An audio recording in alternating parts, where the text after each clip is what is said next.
Bueno, muy buenas noches a todos. Relanzamos una semana más en esta quinta reunión en donde estamos interrogando el oficio del psicoanalista en relación a los síntomas contemporáneos. En todo caso, los otros días ya comenzamos a dar una respuesta en el sentido de, por un lado, podríamos decir, la teoría del síntoma no es nueva, el psicoanálisis nace con la teoría del síntoma. Del otro lado, las bases freudianas de la teoría del síntoma se sostienen y siempre el síntoma tiene su punto de nuevo para cada sujeto. Y a su vez admitimos que en esto de la terminología síntomas contemporáneos, una terminología muy de moda, hay algo de eso de lo contemporáneo que vamos a aceptar, y es que, digamos, es un síntoma que tiene que ver con el sujeto contemporáneo, es decir, tiene que ver con un sujeto con mucha dificultad para reprimir, un sujeto con mucha tendencia al acto, a la compulsión en acto, ¿verdad? O sea, con un sujeto que padece de un empuje al goce,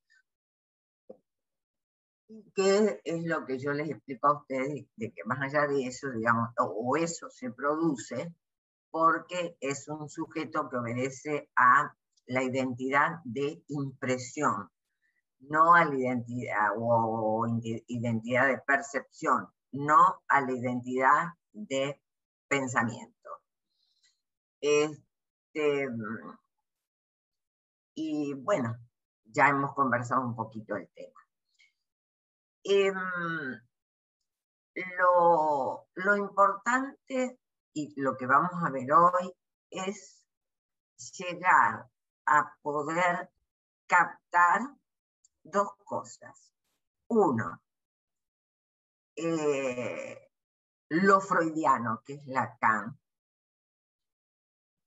y cómo en la última enseñanza Lacan vuelve al primer Freud. Eso es muy interesante. Y después, bien, a tratar de pesquisar qué es el signo, qué es la letra gozada, etc. Porque en todo caso, si bien Marcelo decía, bueno, pero ¿y ahora qué hacemos? ¿No? Es decir, bueno, ¿qué interpretamos? ¿Cómo interpretamos? Bla, bla, bla. Bueno, primero hay que poderla escuchar. Y habrá un momento que se decide la interpretación vía el equívoco, vía el corte, vía el corte, vía el equívoco, vía la homofonía. Bien, pero para eso debemos tener muy, muy claro qué es esta, podríamos decir, letra gozada, como dice Lacan en el seminario 20. Pero vamos a buscar primero los indicios freudianos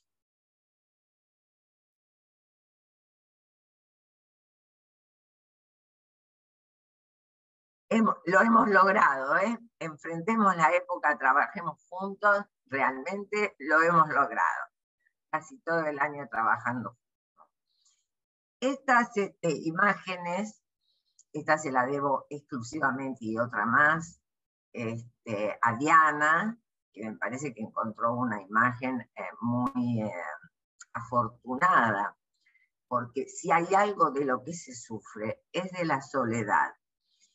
Buscamos un tipo de imagen como esta, pero en sí de lo que se trata es, ahí está el punto de lo nuevo. Un sujeto que está eminentemente solo para arreglársela con la pulsión. De alguna manera, como vimos la otra vez, la represión es un destino de la pulsión que frena a la pulsión y hace al circuito del retorno de lo reprimido, etcétera, etcétera. Si quieren, comillas, la novedad de lo contemporáneo es la abundancia, podríamos decir, de síntomas que no tienen que ver con el retorno de lo reprimido.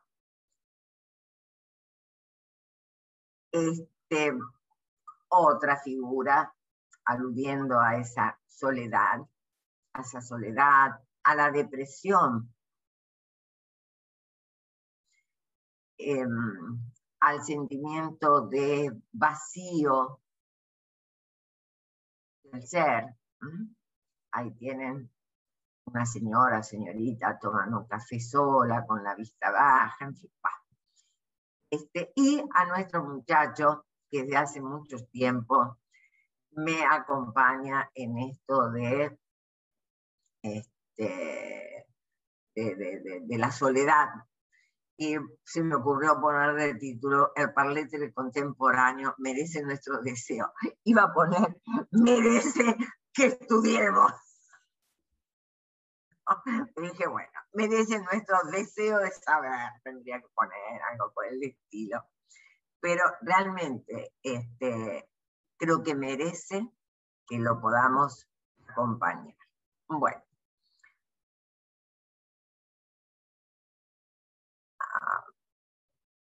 Les dejo con esa imagen en donde lo que quiero, estas se acuerdan, es una primer representación que hace Freud respecto de cómo serían las asociaciones psíquicas, cómo él puede pensar que se arme una representación. Y lo que yo les quiero recordar es que lo que Freud piensa como representación inconsciente, que no es lo mismo que signo, pero no importa. Yo lo que les quiero recordar es que él lo que dijo es que hay un ordenador visual. ¿Por qué? A ver, lo que él tenía para estudiar era la producción de los sueños en imágenes, entonces no le quedaba más. Él vio la importancia de la imagen en el sueño, tomó el sueño como manifestación del inconsciente, entonces, bueno, ahora era casi como una cuestión teórica, pero que se le imponía como evidencia, el pensar que el sueño tenía esas representaciones inconscientes, tenía un ordenador visual. No obstante, ordenador no es decir, no hay que decir es visual, no, hay un organizador visual de una serie, todas las que quieran, de restos de sensaciones. Esto es muy importante, saber que son restos. Acuérdense que Freud, antes de esta época, había trabajado con Beverly Fechner, que Fechner sacó mucho material. La noción de inconsciente dinámico es de no tal cual Freud, pero pensar en el inconsciente como bueno, un dinamismo, es de Fechner. Algo dice más allá del principio del placer. Pero lo interesante es que no son sensaciones, que con Weber él lo que trabaja es que en el psiquismo hay una representación de la sensación, no la sensación. La sensación está perdida. Realmente eso es un hallazgo freudiano muy importante, el poder pensar esta cuestión de que lo psíquico implica una pérdida. Vamos a ir directamente al esquema de la Carta 52 y esperen que en el Power lo voy a avanzar. Ahí está. Tengan eso a la vista, porque teniendo eso a la vista se hace más fácil. Ese tal cual, ese diagrama, no está copiado tal cual de Freud, sino que lo saqué de un artículo de Marta Jerez. El artículo es mucho más complicado, yo me dediqué a inscripción psíquica porque el artículo lo compara con la botella de Klein, etc. Bueno, avanzar con la manda de Moebius, la botella de Klein, etc. Bien, inscripción psíquica, carta 52. ¿Qué es lo que plantea? Una hipótesis acerca del aparato psíquico como un sistema de inscripción de signos. Vean cómo Lacan toma nuevamente esa palabra. El signo perceptivo, el signo inconsciente y el preconsciente, que difieren formalmente, obviamente, ya todos lo sabemos, por los criterios de asociación. Simultaneidad, causalidad, semejanza, y a su vez por el contenido. Estos criterios de asociación fueron muy estudiados por Pierre Janet. ¿Okay? Freud toma de los trabajos de Janet. No sé si en ese... Yo creo que sí, que ya... Sí. Ya estaba el libro de filosofía de Janet. Bien. Entre la percepción y la conciencia existen una serie de diferentes tipos psíquicos. Pero lo importante que va a teorizar Freud es que ni siquiera el primero en constituirse, el signo perceptivo, es una transcripción exacta. Ya vamos a después ver algo del manuscrito E. Freud dice, si yo pudiera indicar acabadamente los caracteres psicológicos de la percepción y de las tres transcripciones, con ello habría descrito una psicología nueva. Ajá, bien, quizás Lacan está intentándolo. En el esquema que ustedes están viendo, el signo perceptivo incluye un elemento ausente en la percepción. Al registrarse el estímulo en tanto que signo, en el trabajo de inscripción se le asocian otros elementos de acuerdo a la lógica de la simultaneidad, motivo suficiente para aceptar que el signo perceptivo no es idéntico al objeto percibido. Signo inconsciente, equivalente a representación cosa, corresponde ya a una retranscripción de lo inscripto por simultaneidad. De tal modo que el sistema correspondiente al signo inconsciente, o segunda transcripción, algunos hablan de retranscripción, está ordenada por nexos causales, causa-efecto. Y ya es una transformación de lo que queda inscrito en el signo perceptivo. Entonces, nosotros por un lado tenemos un espacio que es el espacio que recibe el impacto de la percepción. Eso se inscribe mediante el signo perceptivo, que inscribe todo junto lo que se da por simultaneidad.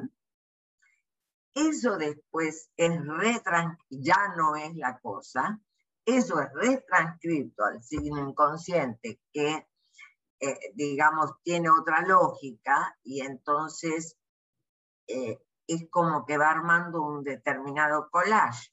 Es decir, en esa lógica se inscriben por asociación por causalidad. Entonces el collage es tomar lo que está inscrito en el signo perceptivo, como pasarlo por una licuadora y tomar de ahí haciendo otro tipo de asociación, que es el de la causalidad. Y después tenemos una tercera retranscripción, que es la ligazón a la representación palabra. Cuidado acá, que, digamos, una cosa es pensar en representación palabra y otra en el resto auditivo. Les digo por el relato clínico que yo les puse y que lo vamos a ver la semana que viene. Algunos lo conocen, bueno, ahora lo tienen todos y demás, pero es realmente muy interesante, muy interesante. Digamos, no siempre se ve tan claro en el relato de un analizante la cuestión del signo. Freud señala que las transcripciones se siguen unas a otras, constituyendo la operación psíquica de épocas sucesivas de la vida. Y que en la frontera entre esas épocas tiene que producirse una traducción del material psíquico. Yo siempre digo que quizás hay personas que no van a un analista, obviamente por rechazo, por reticencia consciente, etc. Por no querer pensar más allá de lo que pasa en la superficie de la conciencia. No van o no quieren hablar de esas cosas. Y también a veces pienso que hay otras personas que quizás eso que está desordenado se reordena en estas operaciones que él dice de tanto en tanto, de época en época, se reordena el material de las huellas némicas. Justamente, en mi consideración, porque ese material es pasible de reordenarse, es que entiendo los psicoanalistas podemos trabajar, ¿no? Es decir, la intervención del analista va a producir algo que cambia el reordenamiento de las huellas némicas. Ahora, miren lo que dice Freud, estamos en el proyecto. Y me explico las peculiaridades de la psiconeurosis por el hecho de no producirse la traducción para ciertos materiales, lo cual tiene algunas consecuencias. En el trabajo de Marta Jerez, ella se va a referir al proyecto y a la Carta 52, y me gusta mucho lo que dice.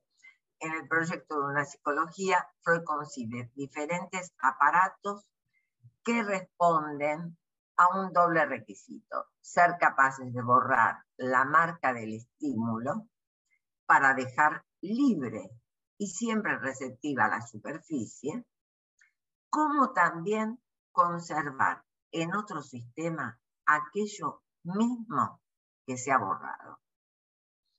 En eso consiste la enigmática, poeta Marber, como lo dice, en eso consiste la enigmática memoria como el originario modelo del aparato psíquico freudiano. Respecto de la Carta 52, considera que Freud bosqueja un aparato psíquico con sistemas diferenciados de inscripción y transcripción. Pasajes de huellas de un sistema a otro, o en no pasaje, o sea, su estancamiento. Dependen del reordenamiento según nuevos nexos, una retranscripción. La memoria no preexiste de manera simple, sino múltiple. Está registrada en diversas variedades de signos. Marta allí está tomando la Carta 52, el texto de Freud de la Carta 52. Es interesante esto. La memoria no preexiste de manera simple, sino múltiple, y está registrada en diversas variedades de signos. Geresa hace una explicación muy exhaustiva de la Carta 52, que es el esquema que ustedes están viendo, y ella dice: el esquema con 5 elementos ordenados rectangularmente, los 3 intermedios están caracterizados, además de por la inicial de su nombre, por los números romanos 1, 2 y 3. La idea de que estos sistemas de inscripciones tuviesen soportes neuronales es descartada ya en interpretación de los sueños. No le interesa, no va a estudiar si sí o no, no le interesa.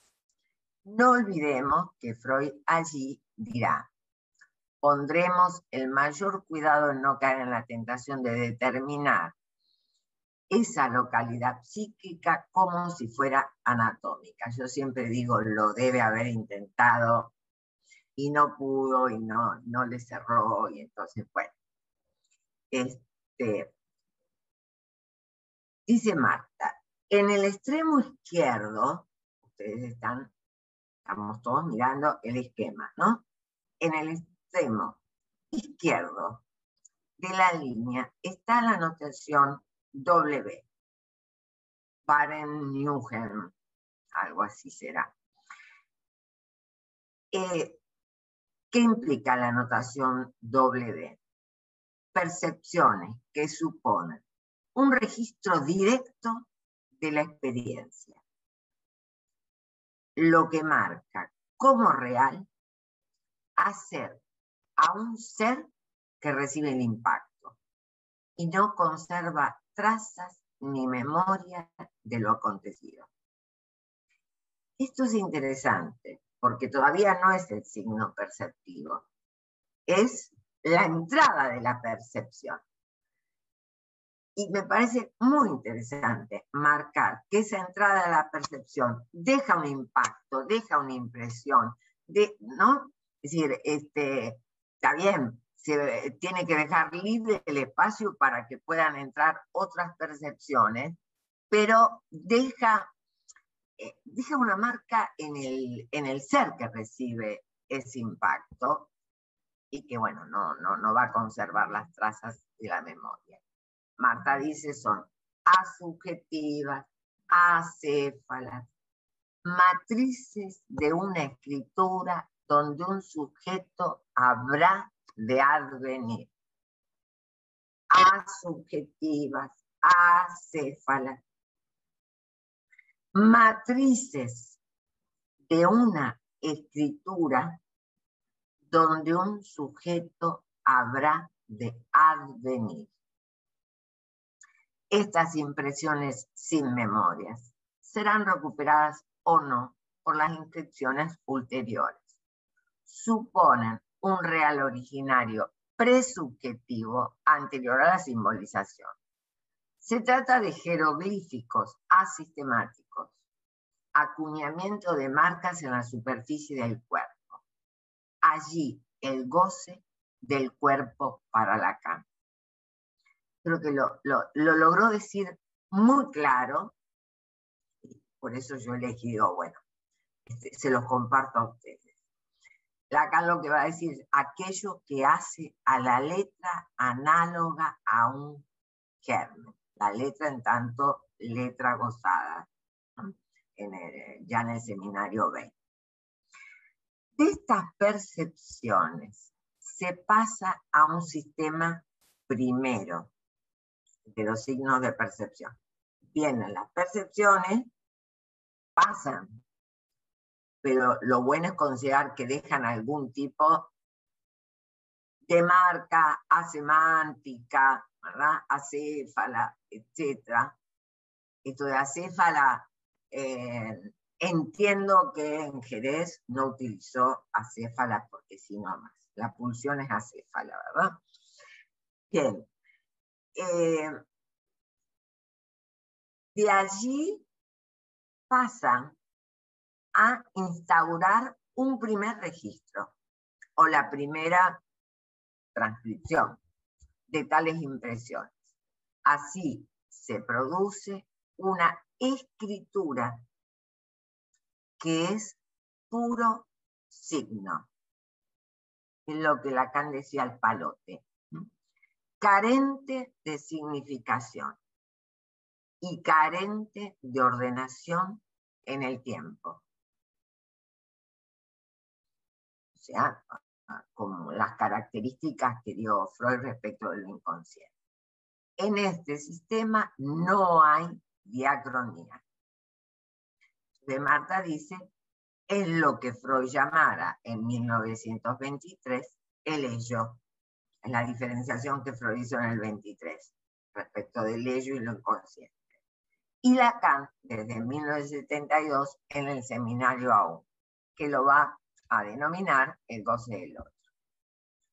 Estos signos de percepción no son significantes, son signos, marcas anteriores a la palabra.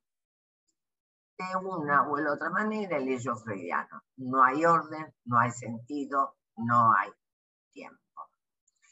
Y me gustó mucho en el artículo de Marta, que es un artículo que escribió no hace mucho, lo que trae respecto de un trabajo de Lacan que se llama Observaciones sobre el informe de Daniel Lagache, que es un trabajo del 60. O sea, es un trabajo anterior al seminario AU. Sin embargo, es importante, porque respecto de esto, Marta dice que Lacan evoca una imagen esclarecedora cuando compara este desorden sincrónico, ¿no? Desorden del ello, digamos, el desorden de lo que implica este signo perceptivo, con el funcionamiento de una lotería. Un gran globo lleno de bolitas en las que están inscritas cifras que en sí mismas no significan nada.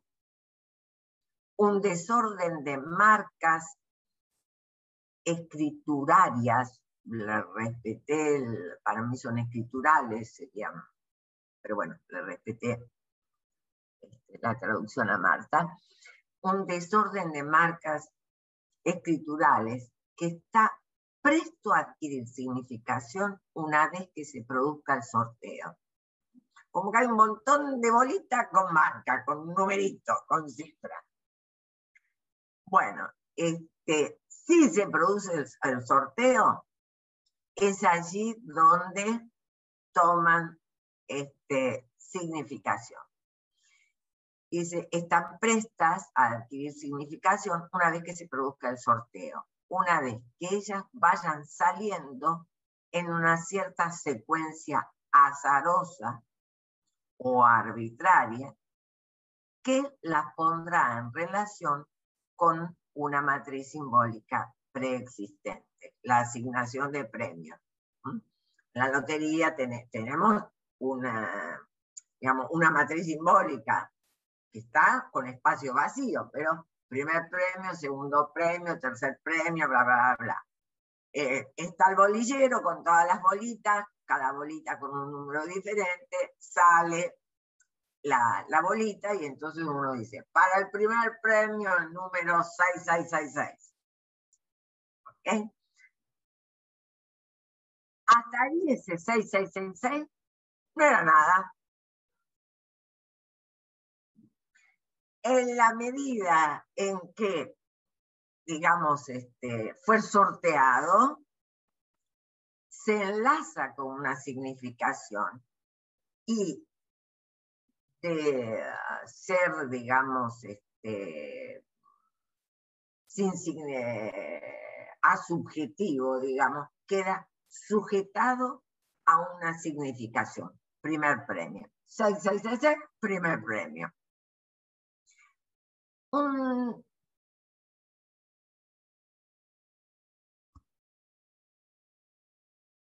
El globo lleno de inscripciones azarosas es el símil de la caldera llena de excitaciones borboteantes, eso es una expresión freudiana, del ello freudiano.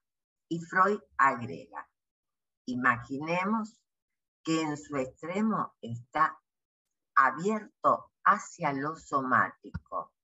Allí acoge dentro de sí las necesidades pulsionales. Dejemos de costado la palabra necesidad, en fin, siempre ha sido muy complicada la palabra necesidad. Hasta más allá del principio del placer, entiendo que a Freud la palabra necesidad lo persigue, pero lo complica. Pulsión y destino de pulsión, realmente en las primeras páginas lo complica muchísimo. Creo que este es un antecedente valiosísimo para entender el último Lacan, para entender cómo Lacan va tratando de recoger esta concepción freudiana y bueno, la va afinando, en fin.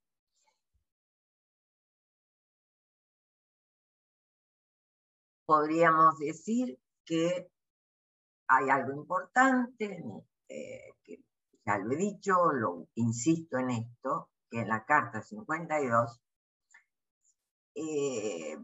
da lugar para lo imposible. Es una primer formalización de lo imposible. Y esa, con lo irremediablemente perdido, a mí me gusta cómo Freud lo dice en el manuscrito M. Es un manuscrito dedicado a la formación de fantasías.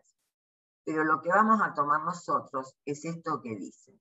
Acontece por combinación y desfiguración, análogamente a la descomposición de un cuerpo químico que se combina con otro. Y en efecto, la primera variedad de la desfiguración es la falsificación del recuerdo por fragmentación. Desfiguración implica una falsificación, el mecanismo es la fragmentación. Y en lo cual son descuidadas, dice Freud, las relaciones del tiempo. Así, un fragmento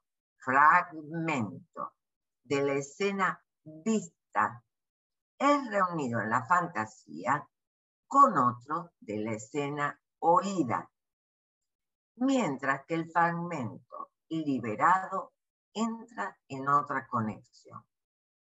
Con ello, un nexo originario se vuelve inhallable.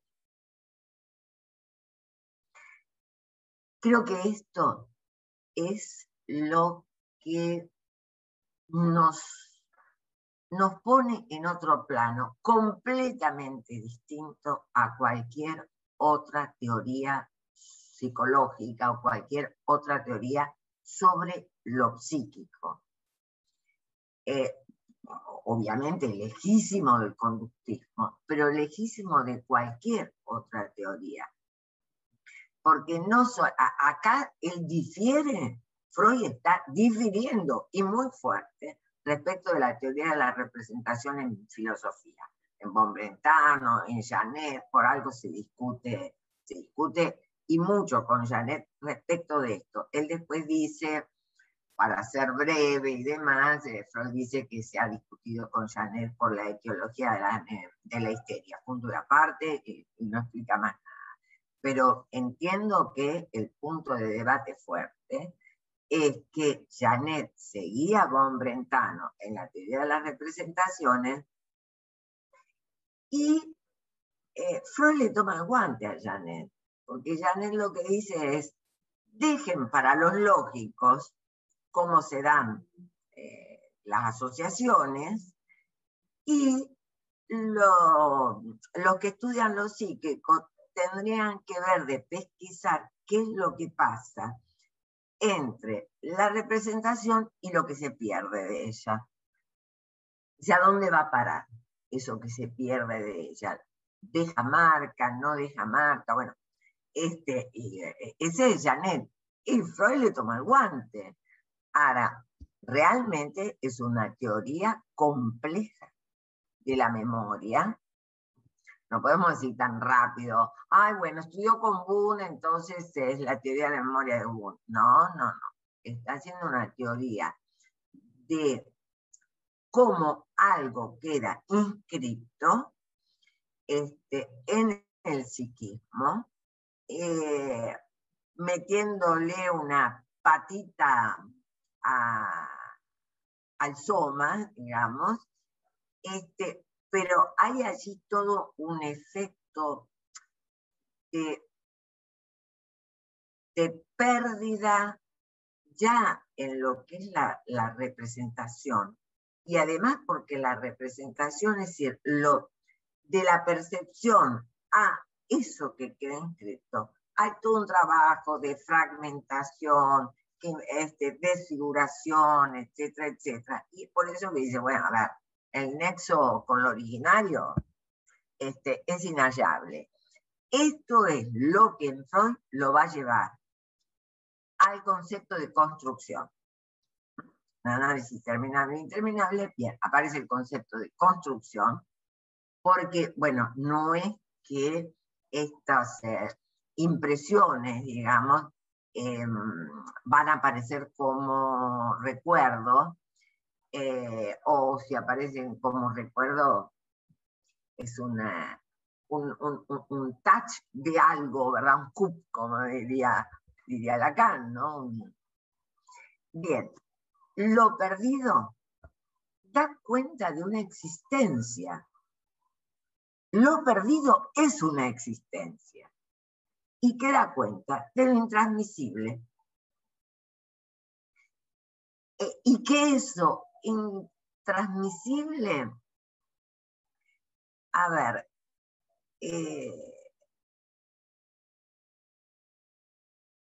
puede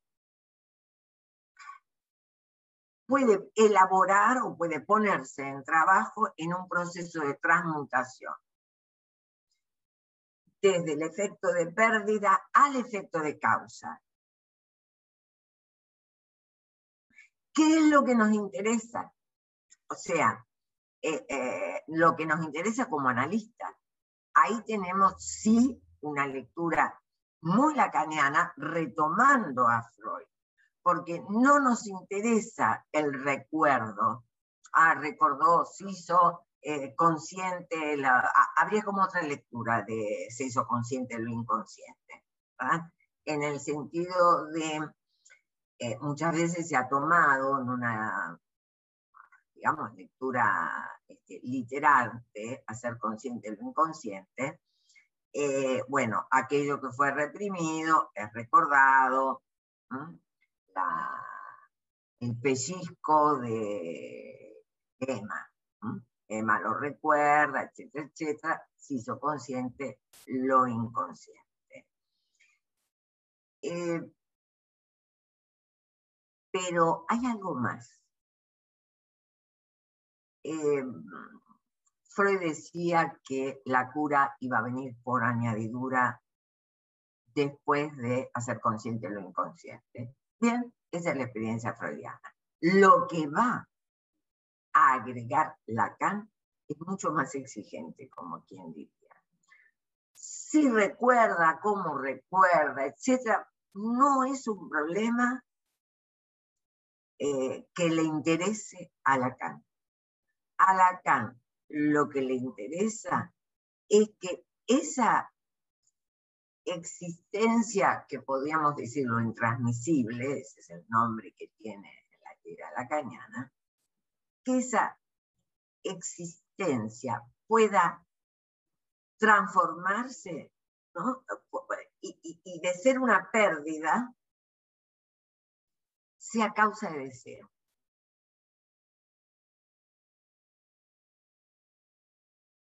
9 menos 5.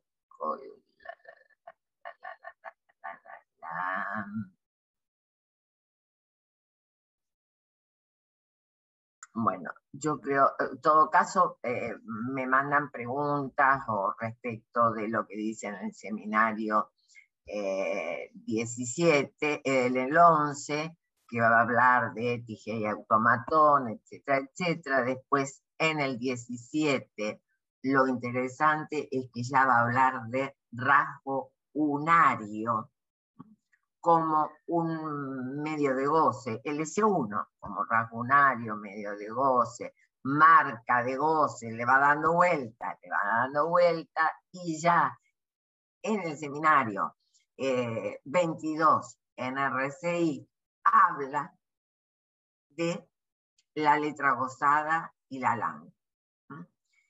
Y lo que va a decir en RCI, también la tercera aparece, es que la conjunción del S1, la homología entre S1 y A, como dos caras de la misma moneda, la cara significante y la cara de goce. Es lo que él denomina letra gozada, y él dice, es lo que repite. Lo que no cesa de escribirse en el síntoma.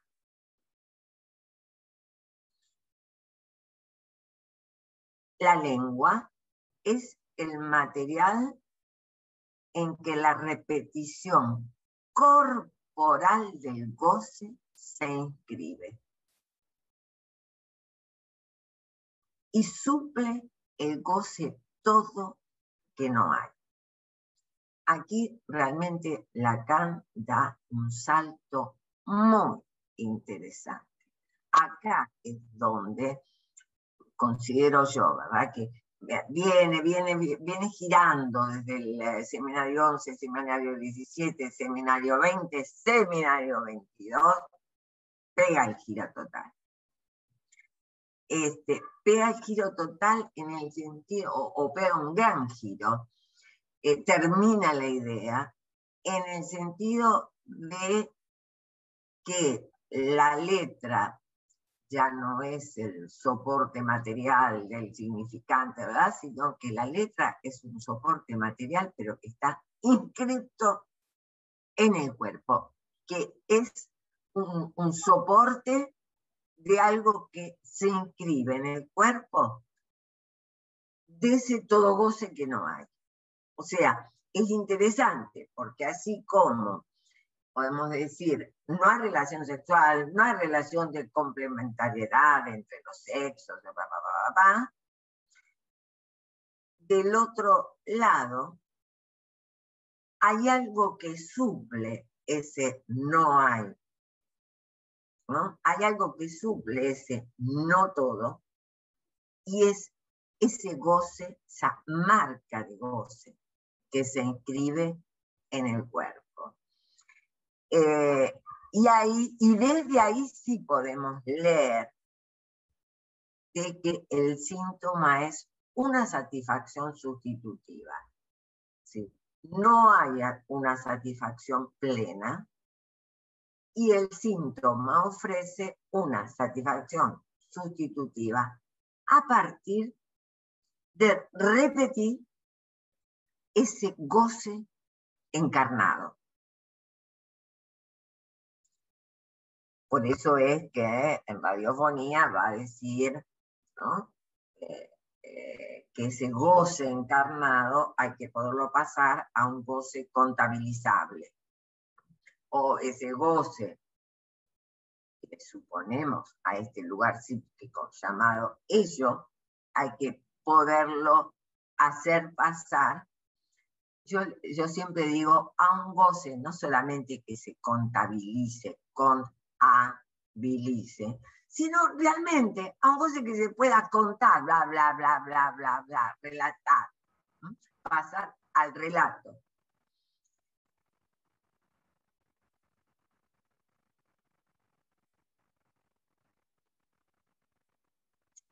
Lacan dice, goce irreductible especificado por una letra, de una lengua que el niño recibe por la madre.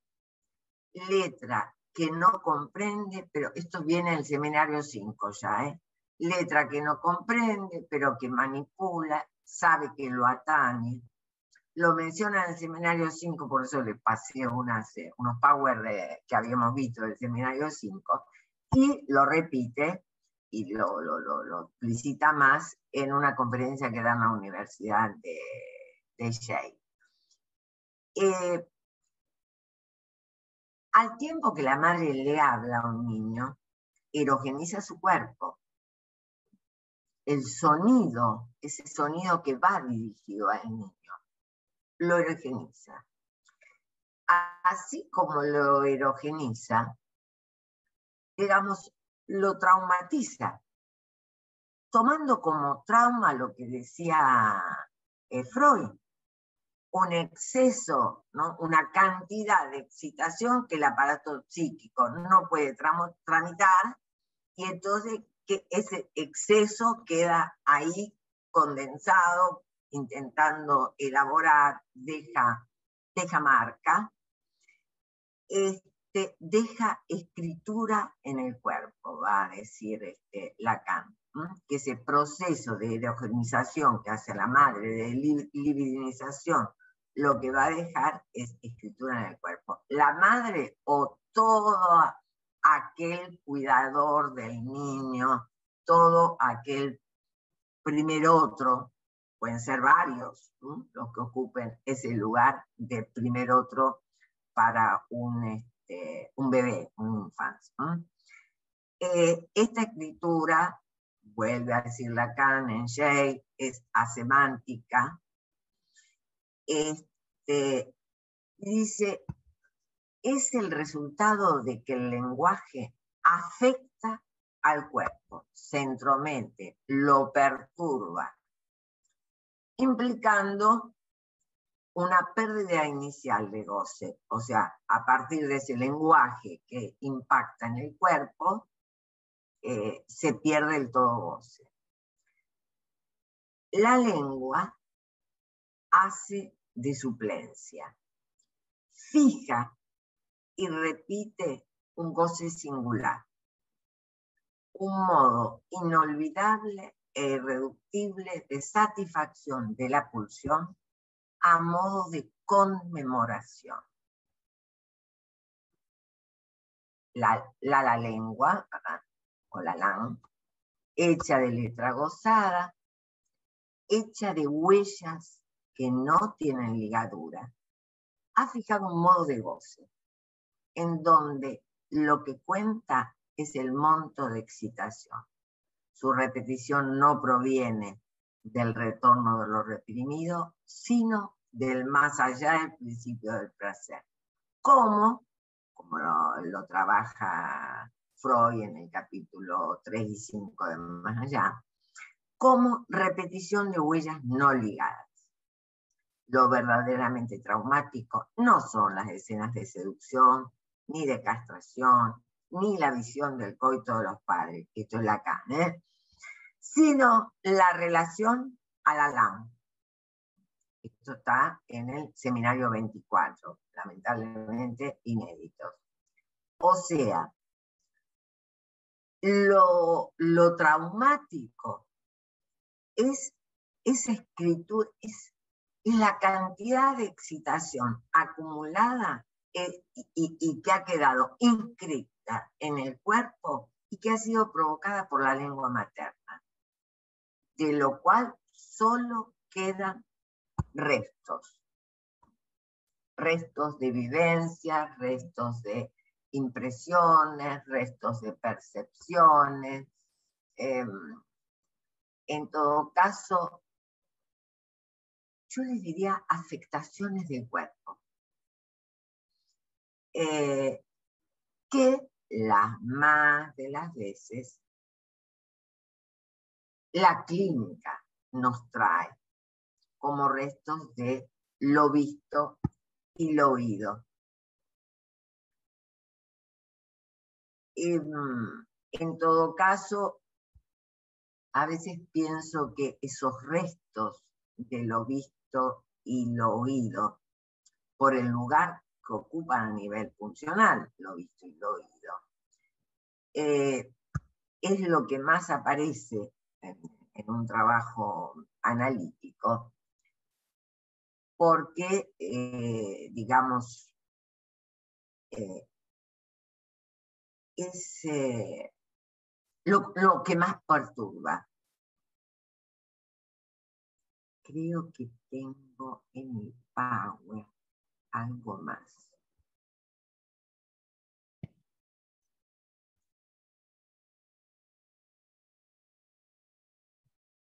Ah, yo sabía que había puesto algo más en el Power.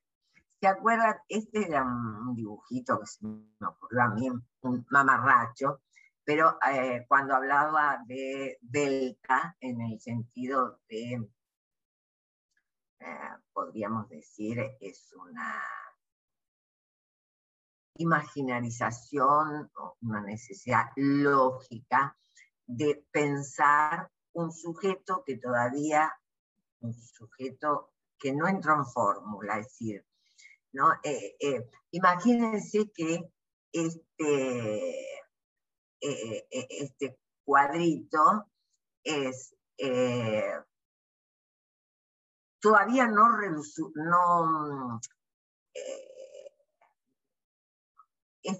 este triángulo delta representa el trozo de carne, como decir, el existente. Todas las flechitas representan los sonidos, pero todavía no ha sido el sorteo. Entonces, está afectado por esos sonidos y no mucho más. Tiene que haber otra más.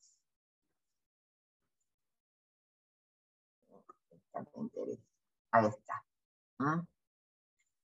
En la medida en que el infant se siente tocado, o sea, me gusta la palabra atanien, que está en la traducción, porque me suena así como tañen las campanas, ¿no? Como que, bueno, el cuerpo del infant es como la campana en donde ha tocado el barejo y le deja una marca.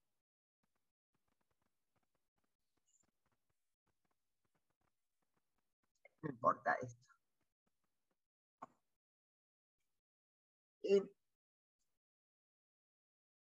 Lo importante de esto, en mi consideración, es que lo contemporáneo es esta lectura, pero les vuelvo a decir, en mi consideración.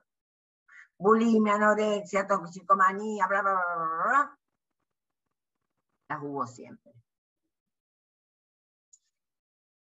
Lo que hace a la contemporaneidad del síntoma, por un lado, sí, lo dije al principio, tiene que ver con el discurso capitalista, etcétera, etcétera. Pero también el síntoma que nos interesa a los analistas es el síntoma analítico. Y el síntoma analítico es una lectura del analista.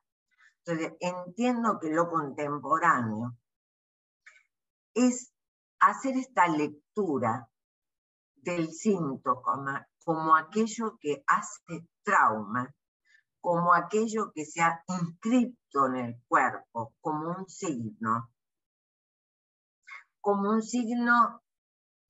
proveniente de un otro primordial, ¿no? Como la marca en el orillo, podríamos decir, que deja el otro primordial,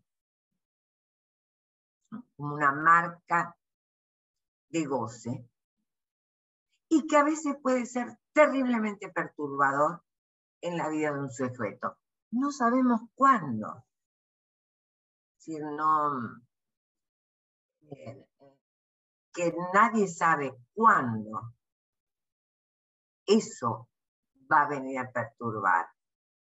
Que no se trata en un análisis de abrir la caja de Pandora. Y a ver, todos los recuerdos infantiles, qué sé yo, pero van a tener 20 años en un análisis y vaya a saber si les sirve o no. Sino de lo que se trata es de ver cómo nuestra intervención puede empujar a que algo de eso que afectó pase a ser causa de deseo.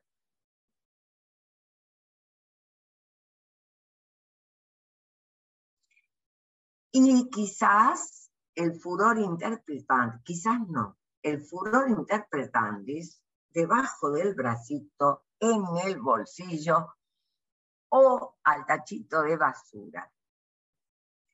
¿Por qué? Porque no es necesario estar interpretando el inconsciente reprimido.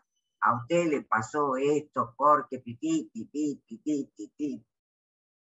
No hace falta estar interpretando la otra escena. Lo que hay, ¿no?, es que ver cuál es ese rasgo en la puntita del iceberg, ese rasgo uniano, cuál es, ¿no?, de qué partícula significante, ¿no?, nos podemos agarrar, podemos señalar, podemos...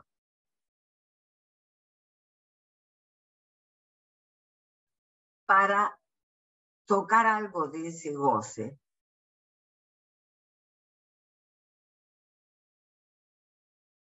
¿No? Tocar algo de ese objeto A que está del lado del goce y pase a la causación de deseo. Hay mucho que nos vamos a interrogar los analistas de qué es lo que pasa. Y yo les diría, mi respuesta es un reordenamiento de signos y de Freud de huellas mnémicas. ¿Cómo se produjo? No lo sé. Se produjo.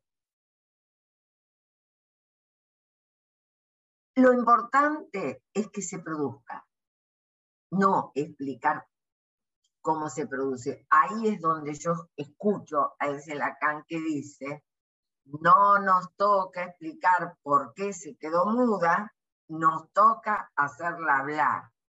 O sea, nos toca lograr que tenga el deseo de hablar.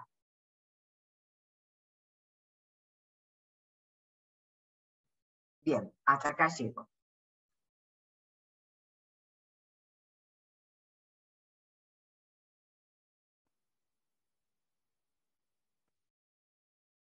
Abiertas las preguntas, los comentarios. Bueno, voy a decir algo yo, Amelia, que estaba pensando desde la semana pasada.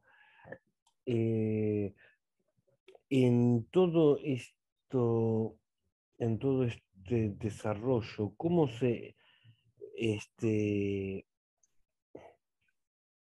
cómo se presenta la pulsión de muerte? Porque, bueno, pienso en Como exceso de goce, sí. Ajá. Sí. A ver, yo lo que te diría, espérate, estoy anotando tu pregunta.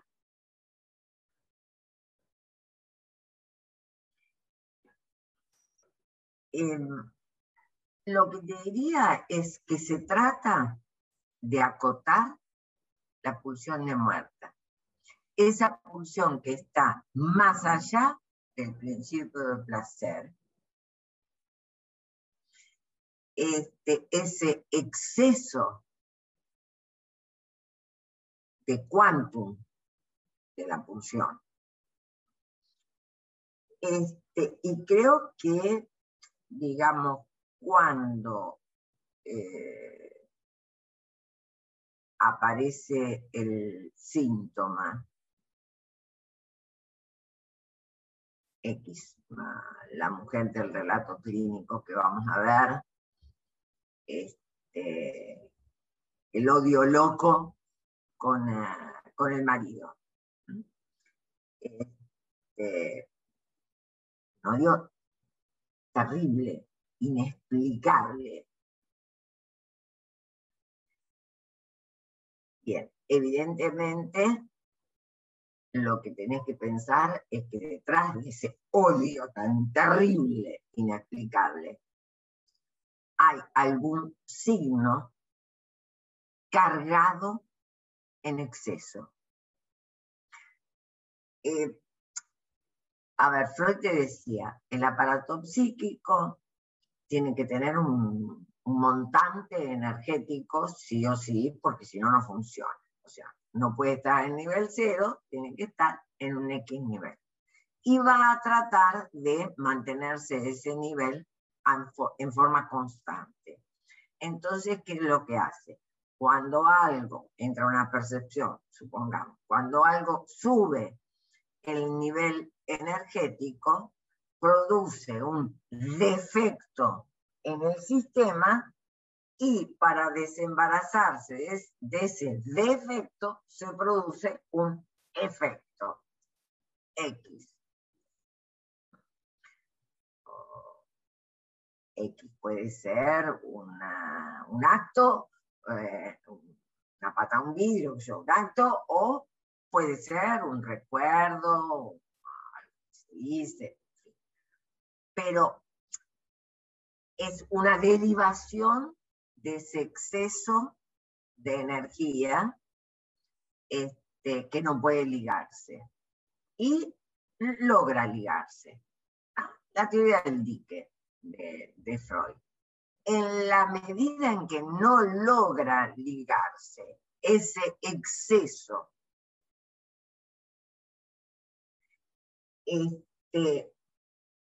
queda algo así como reverberando, como rumiando, es su pulsión de muerte.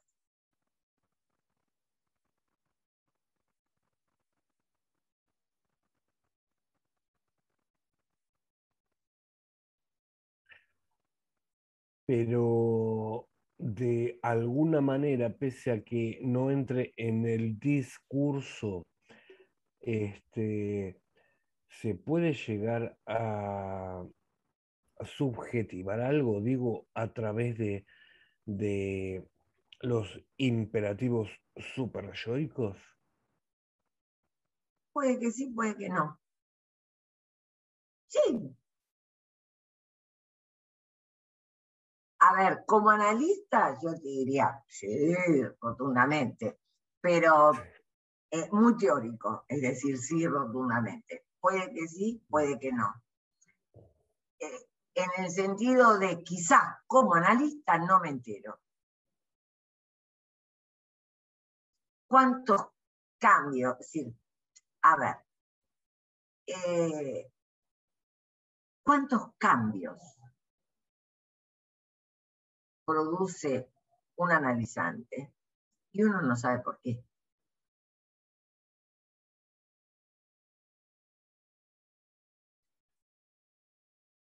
¿Subjetivó?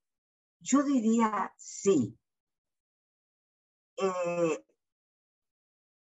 ¿Hay elaboración cognitiva de eso que se subjetiviza? No lo sé y no hace falta. Si la pulsión hizo otra deriva,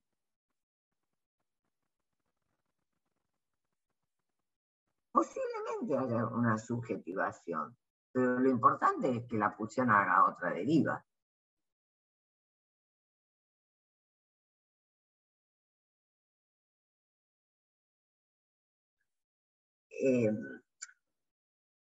A ver, acá está en juego, entiendo yo, en parte, la teoría de la sublimación de Freud.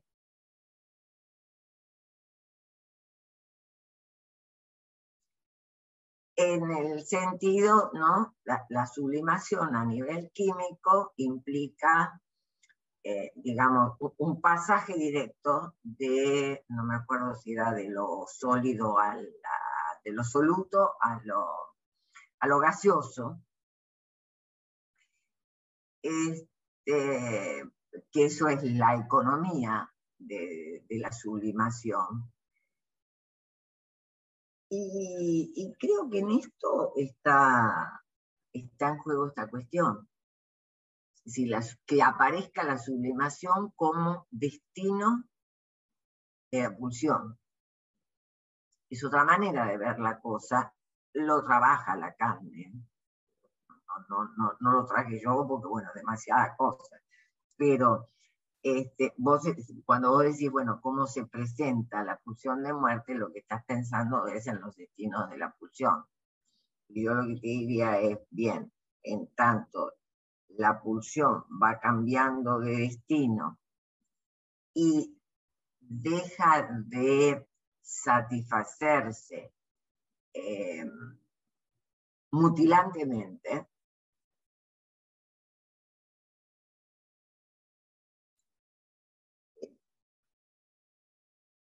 digamos, hay trabajo psíquico, hay trabajo de elaboración.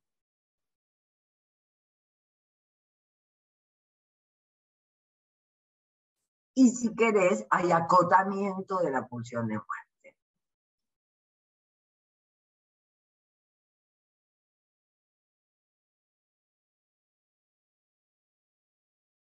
Sí, Amelia, claro. Me queda sonando mucho lo de marca de goce, porque por lo general cuando se lee el tema del goce, no sé, pero me da la impresión como que es visto como algo no escuetamente como no permitido, ¿no? Bueno, y claro, sí, hay una restricción, pero yo lo que estoy entendiendo es que esa marca de goce es como una invitación a la vida, o sea, hay que gozar. El problema es el plus, ¿sí? Exactamente, claro que sí. A ver, Lacan por ahí lo dice medio irónico, hay que gozar lo menos posible, pero no te dice no hay que gozar, no. A ver,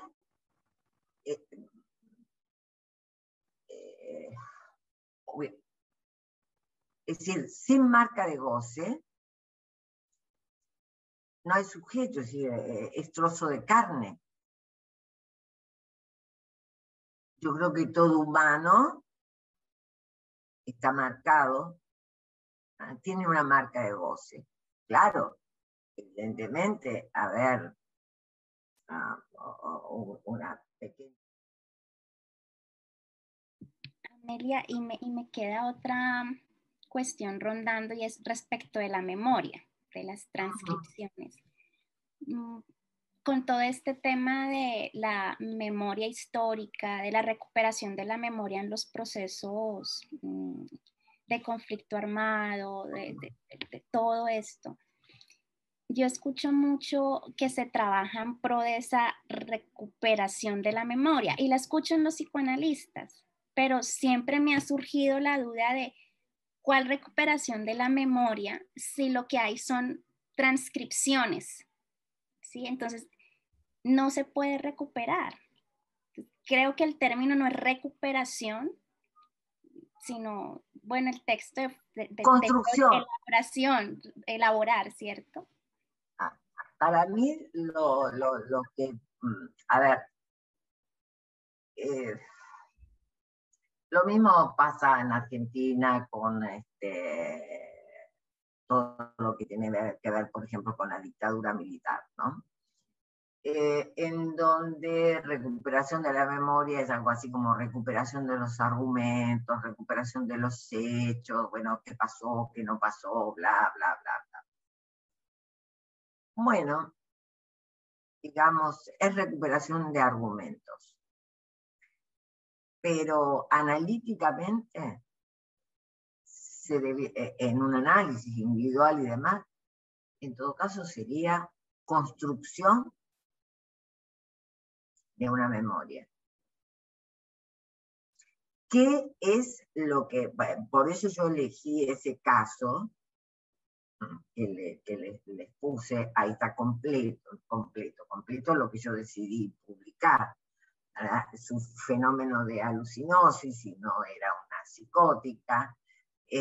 Bueno, y cómo ella construye algo, si fue verdad, no fue, digamos, si como acontecimiento fue un acontecimiento verdadero, no lo sabemos. ¿Qué es lo que ella pudo construir?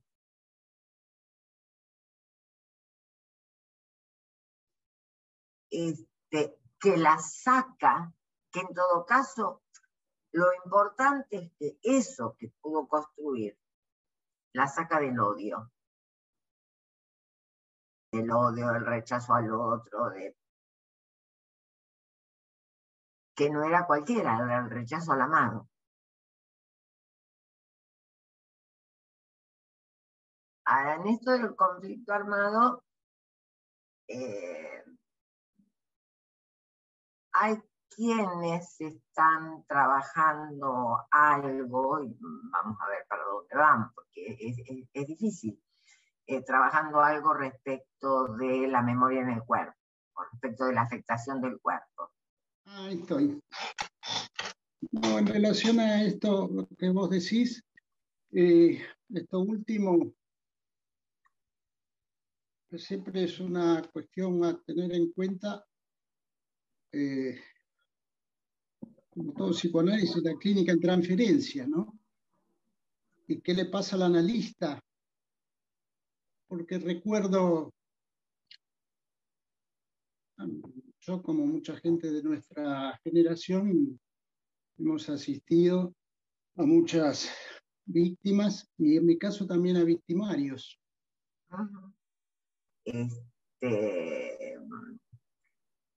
Como muchas veces respecto de la psicosis, uno dice, puedo escuchar hasta acá y le cortar la sesión. Creo que respecto a muchos pacientes uno puede hacer eso, porque también ese corte, ¿no?, es como una marca, ¿no? Cosas hasta acá contando. Pero sí es muy importante tener en cuenta en la transferencia hasta dónde un analista puede escuchar. Por eso es importante el análisis del analista, porque yo diría que no solamente para el analizante, sino para el analista, el escuchar esos restos de signos perceptivos, bueno, puede ser muy movilizante. Uh-huh.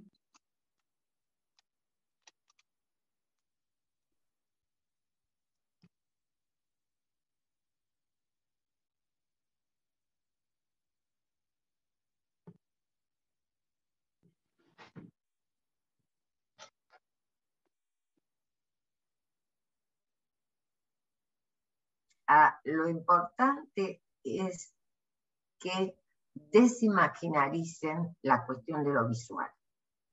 No es solamente un resto visual, no es solamente un resto auditivo.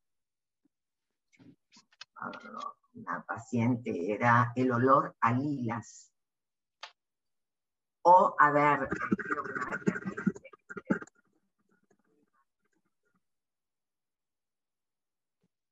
un analizante, una vez yo quise tomar nota teniendo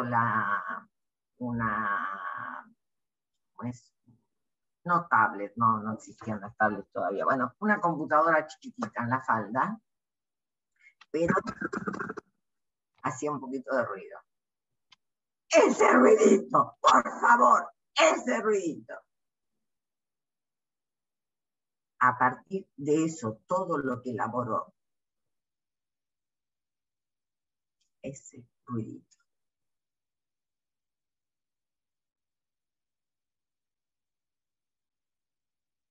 No era una palabra, no. Asemántico total, ruidito.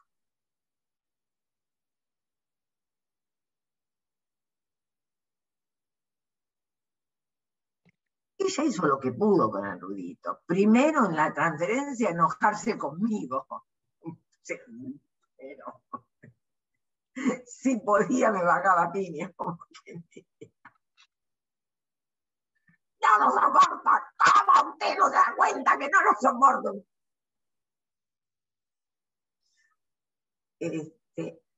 Y después, a ver, construyó.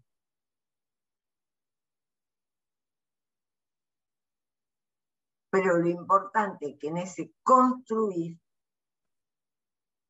ese exceso de quantum, como diría Freud, ese exceso de goce, pasa a ser contado, pasa a ser contable, pasa al inconsciente. Y ahí, bueno, se tramitará.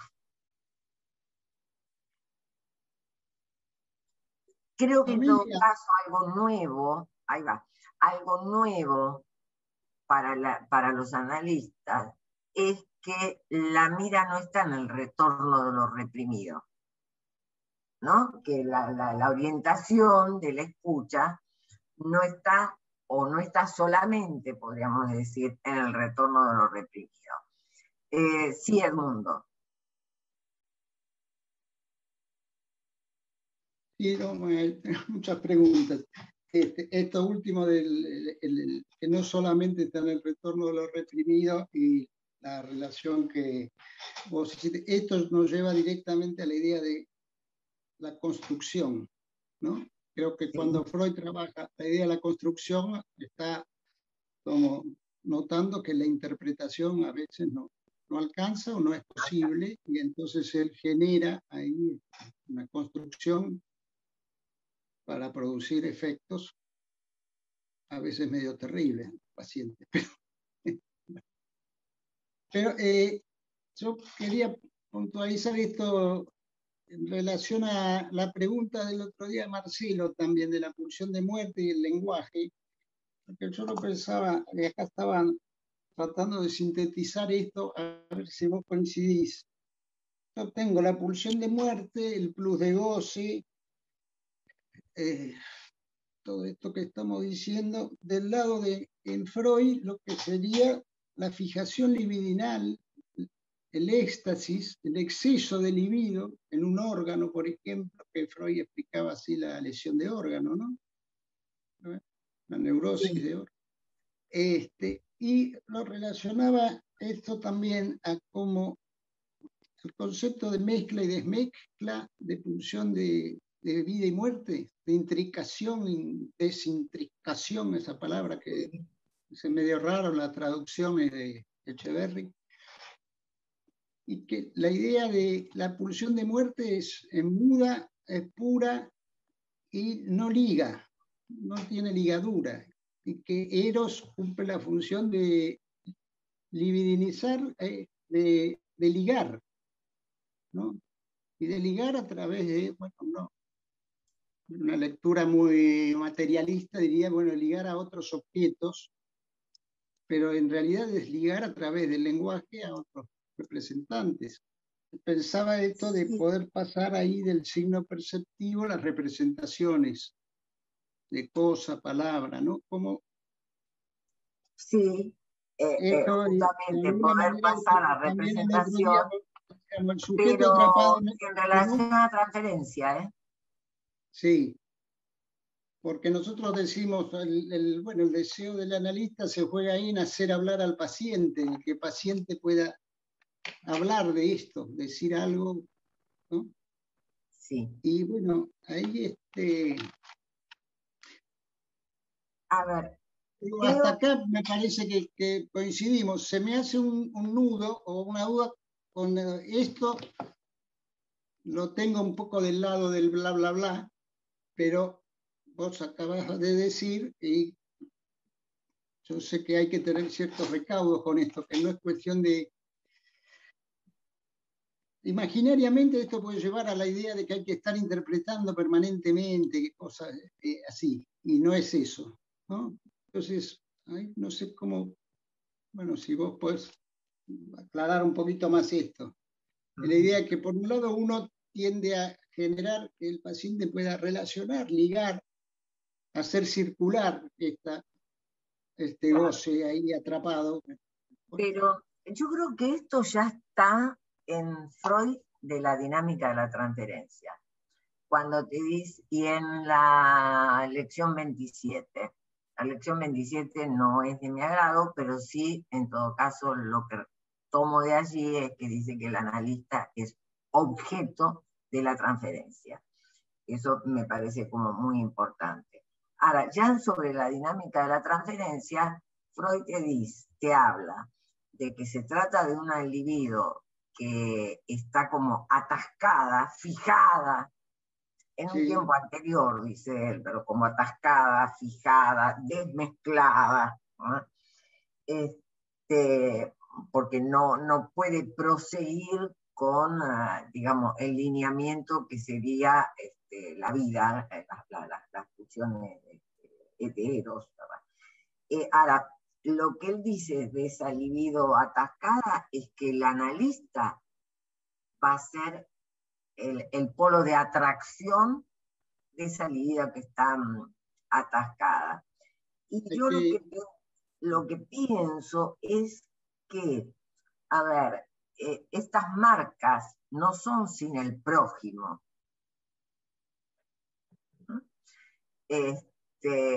Un prójimo que va a ser, bueno, el complejo del prójimo fue el primer complejo que Freud inventó, ¿no? Y este prójimo que es íntimo y éxtimo, una mezcla particular de este prójimo.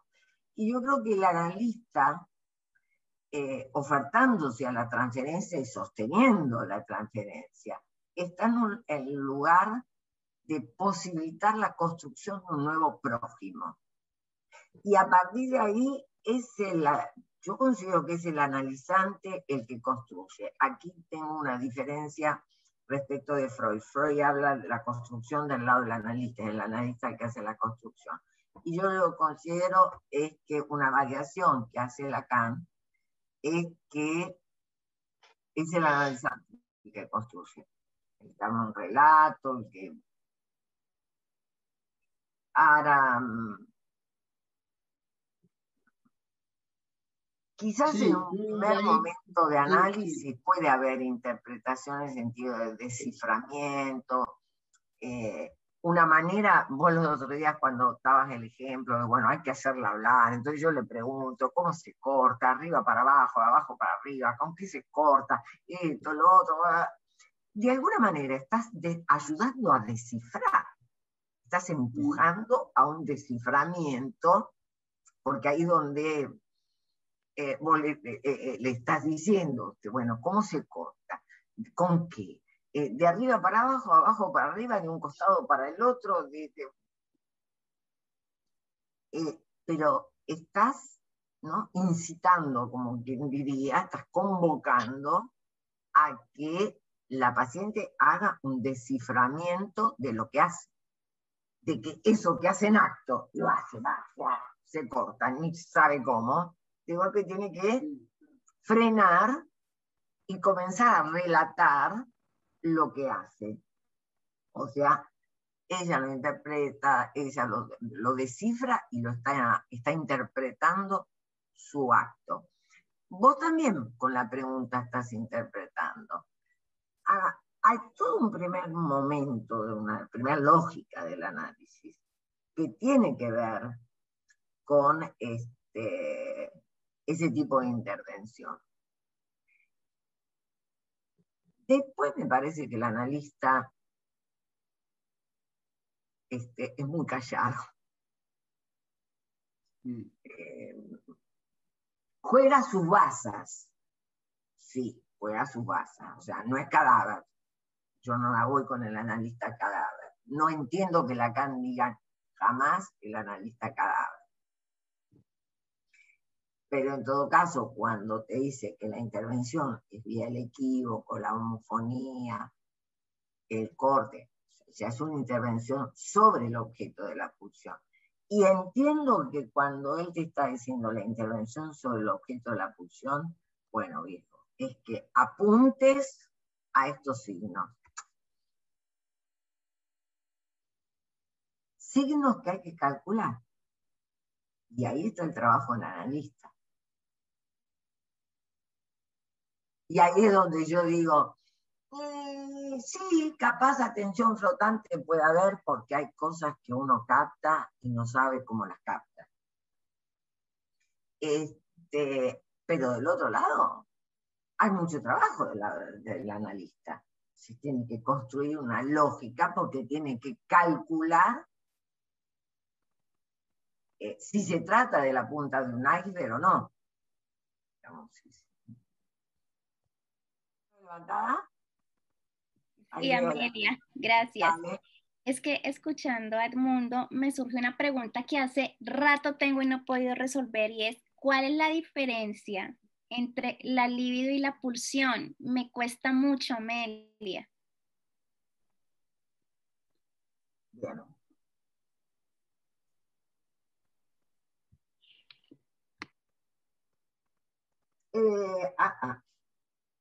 Yo te diría, en Lacan, no sé, desde la teoría de Lacan no tendría mucho cómo responderte.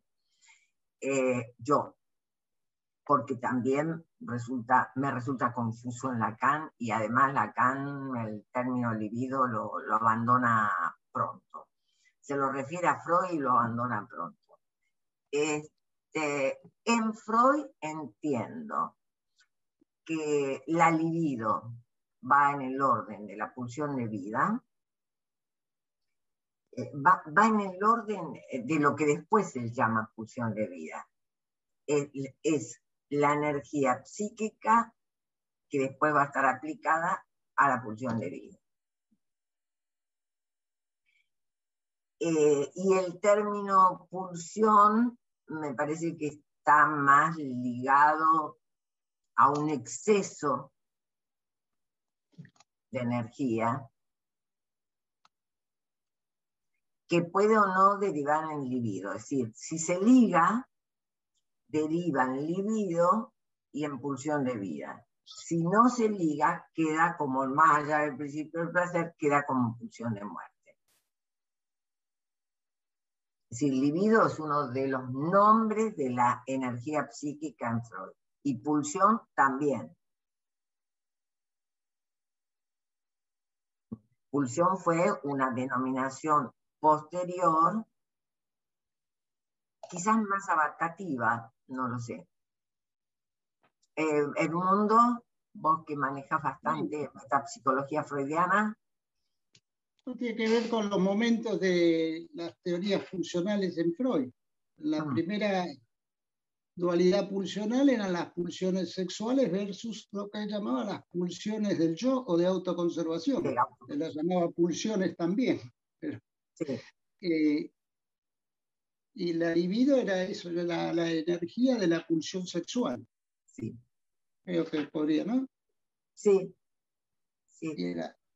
Y era un concepto, era la energía psíquica que devenía de la pulsión sexual, ¿no?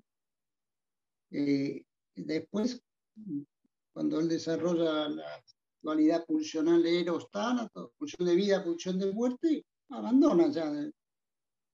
Después de más allá del principio del placer, abandona la idea abandona el término. La palabra libido misma, ¿no? Ahora sí, la libido está siempre relacionada con representaciones psíquicas. Sí. Estaba del lado y las pulsiones del yo o de autoconservación estaban del lado de la represión. ¿No? Bueno, no sé si le aclaró, pero me parece que... Sí, ayudó. Tiene que ver con momentos sí, ¿no? En la teoría freudiana. Sí.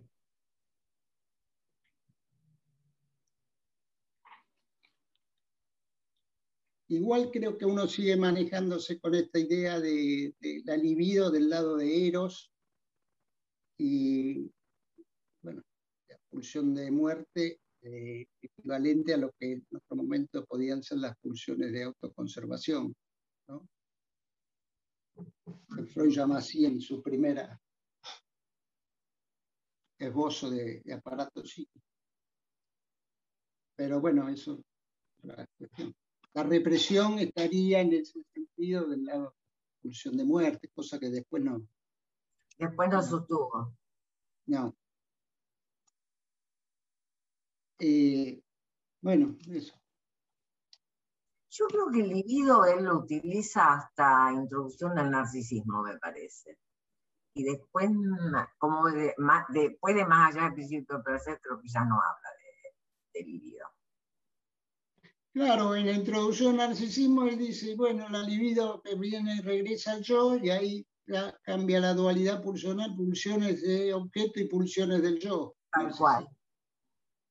Ya se está sacando. Que fue un escrito transitorio, digamos, o transicional, como que fue un escrito intermedio, vamos a decir, esa sería la palabra, entre primera y segunda tópica.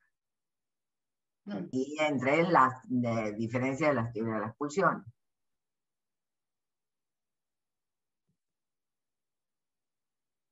Cuando empieza a estudiar la patología del narcisismo y después se escribe ahí el duelo y la melancolía. Después a descubrir el más allá del principio del placer. Ahí describe que hay algo más allá del principio del placer. Exactamente. Bueno. ¿Queda alguna pregunta o no? ¿O sí, Elizabeth? Sí, mi pregunta va a quedar abierta para que yo me la vaya respondiendo después de leer todo esto, ¿no? Pero yo me quedé con este cuadrito, no sé si se ve, el de Marta, sí, la explicación de Marta Jerez. Sí. Sí. Bueno, entonces me quedo, lo dejo para pensar, ¿no? No pretendo una respuesta a esta hora, ¿no? Este sería el camino, percepción, signo perceptivo, inconsciente. Este sería el camino, el progrediente que seguiría una huella,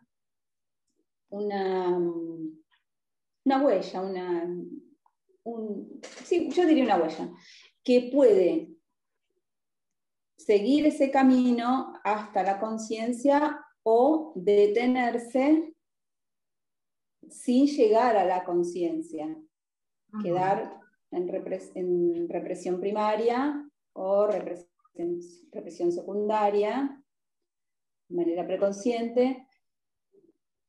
Mi pregunta es, bueno, para seguir pensando cómo, en los dos casos que usted habló, el caso del ruidito, y el caso de, dijo otro más, no recuerdo ahora. El de la alucinosis que está escrito, o el de la humedad. ¿Cuál era? No me el de la acuerdo en este momento. Bueno, está escrito, o el de la humedad de hoy.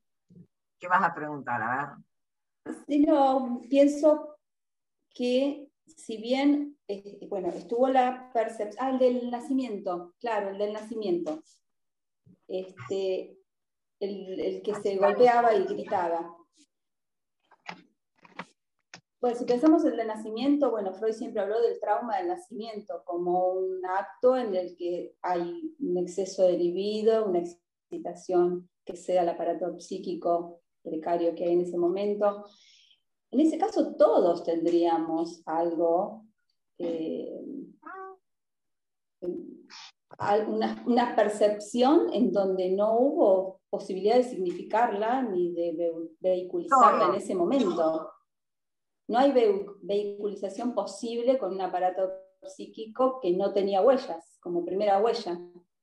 Bueno, después pensaré cómo es esto, porque para esa mujer, bueno, fue algo traumático, pero podría, según lo que Lacan dice en sus últimos escritos, podría no haber sido algo traumático. Entiendo que es así, que sería tal vez esos restos del oído y lo visto que pudo quedar de esa huella no tienen por qué haber sido traumáticos. En este caso lo fueron y pudo llegar a ser la transcripción hacia la conciencia y enlazar algo. Claro. Mira, yo considero que, a ver, siguiendo a Lacan, que hay un traumatismo fundante del psiquismo. El psiquismo se funda a través de un traumatismo. Y que ese traumatismo puede subjetivarse. Lo que entiendo también es que como analistas nos enteramos de ese traumatismo cuando hay levantamiento de la represión primaria. Algo que Freud trasluce en una frase de Más allá del principio del placer, cuando te dice que sobre la transferencia aparecen, no me acuerdo exactamente la frase, pero que aparecen huellas de un tiempo primordial.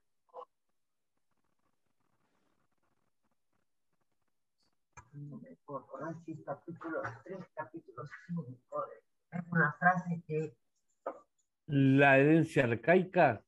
Exacto. Así que trabajo mucho. A ver si página 42.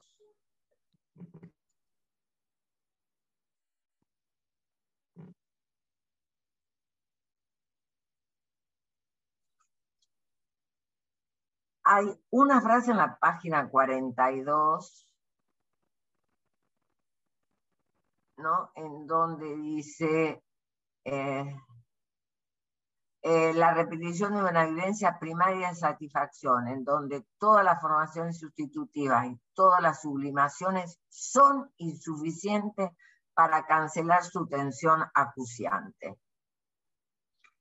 Pero hay otra frase, acá está, en la 36, en la página 36, él viene hablando de repetición, bla, bla, bla, y a ver, que la repetición en sí no pasa nada, el encuentro con la identidad no le preocupa, más dice que da placer, pero lo que va a decir en el analizado, en cambio, resulta claro que su compulsión a repetir en la transferencia los episodios del periodo infantil de su vida se sitúa en todos los sentidos más allá del principio del placer. Bla, bla, bla, bla, bla. Así nos enseña que las huellas mnémicas reprimidas de su vivencia del tiempo primordial no subsisten en su interior en el estado del ligado. Más aún, dice, son insusceptibles de procesos secundarios. Lacan ha hecho una lectura de estas dos frases, pero fantástica. Bueno, yo voy a releer eso, obviamente, dentro de un rato. Esto sería así, perdón, capaz que digo cualquier cosa, pero a pensar capítulo que eso fue antes del sorteo. Sería antes del sorteo del que habló usted en principio, del tiempo primordial. Sería antes del sorteo. ¿Están ahí? La bolita está. Dejó de ser delta porque le tiraron un montón de bolitas encima, es decir, se le encarnaron un montón de bolitas.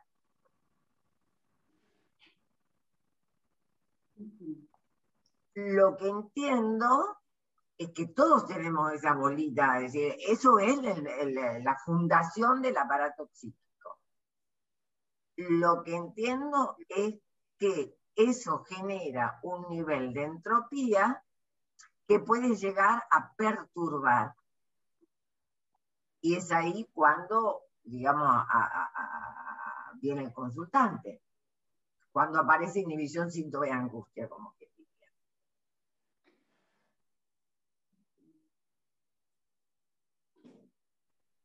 Cuando aparece algo del orden del exceso, que se va a manifestar como inhibición, síntoma y angustia, y que se hace insoportable para un sujeto. Bien, Sí, mucho para leer. Bueno, gracias Amelia. Gracias. Un temazo. Gracias. Chao, hasta el lunes. Chao a todos. Hasta luego.